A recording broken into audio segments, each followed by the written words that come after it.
بسم اللہ الرحمن الرحیم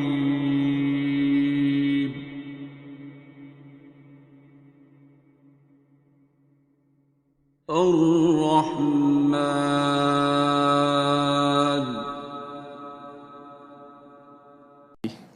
کیا قطرے میں بھی وہی تڑپ تلاطم جوش و خروش ہوتا ہے جو سمندر میں ہوتا ہے؟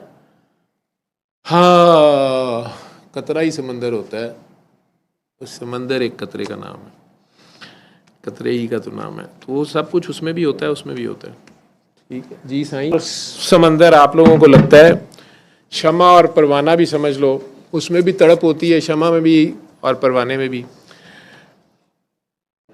شمع میں پروانہ آپ بھسم، آپ کو یہ لگتا ہے کہ شمع کی آگ میں جل گیا، اصل میں وہ اپنی آگ میں جل رہا ہوتا ہے. ٹھیک ہے. اور اس روشنی، اس لو کی تڑپ پھڑک، اس کو الیکٹرو میگنیٹزم اس کا اپنی طرف پل کر لیتا ہے. انجام سے بے پرواہ ہو کے جہاں وہاں چھلانگ مارتا ہے. میں نے آپ کو کہا نا، کبھی اپنے عشق کو چھوٹا نہ جانا کرو، نہ کسی اور کے عشق کو اپنے سے چھوٹا جانا کرو. ہو سکتا ہے آپ آگ میں گھرے ہوئے ہوں اور جل رہے ہوں، آپ کے چاروں طرف شعلے ہی شعلے ہوں اور جسم کا لوں لوں بھسم ہو رہا ہو، اور قریب ہی ایک کھڑا بیس انسان خاموشی سے آپ کو دیکھ رہا ہو، اور آپ کو یہ خیال گزرے کہ یار کتنا بدبخت ہے، نہ پانی لا رہا ہے، نہ مجھے بچانے کی کوشش کر رہا ہے. اگر خدا آپ کو توفیق دے تو آپ کو پتہ چلے کہ اس کے پاؤں فریز ہیں اور وہ برف کے اوپر کھڑا ہے اور برف سے جل رہا ہے.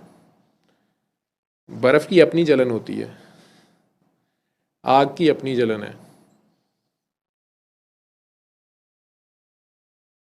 آگ کی جلن سے زیادہ برف کی جلن ہوتی ہے. آپ تپتی سڑک پہ بھی ننگے پاؤں پھر کے دیکھ لیجئے گا، اور برف پہ بھی کھڑے ہو کے دیکھ لیجئے گا ننگے پاؤں کتنی دیر کھڑے ہو سکتے ہیں. جلن دونوں میں ہوتی ہے، آگ دونوں میں ہوتی ہے. لیکن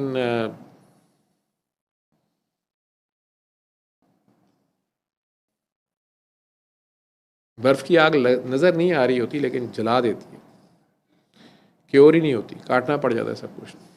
دوسری آگ جو ہے، اس کی جلن کے بعد بھی اگر آپ بچ گئے ہیں تو کچھ ری جنریشن ہو سکتی.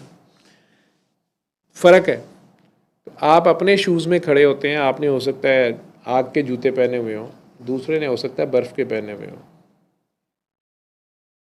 اپنی اپنی لاش اٹھا کے خود ہی پھرنا ہوتا ہے.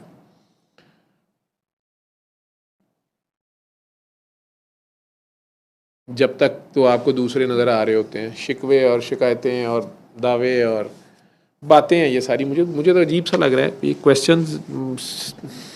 اچھی بات ہے، آپ لوگ زیادہ پڑھے لکھے لوگ یا بہت پیارے لوگ ہیں وہ آپ لوگ جنہوں نے یہ سوال لکھے ہوئے ہیں. تو میں اس کے بھی اپنی اہمی اگر بیوقوف سے کیا سوال پوچھو گے، پاگل سے، وہ بتائی میں جا رہا ہوں.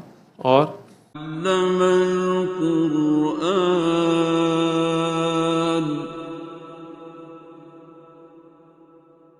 خلق الإنسان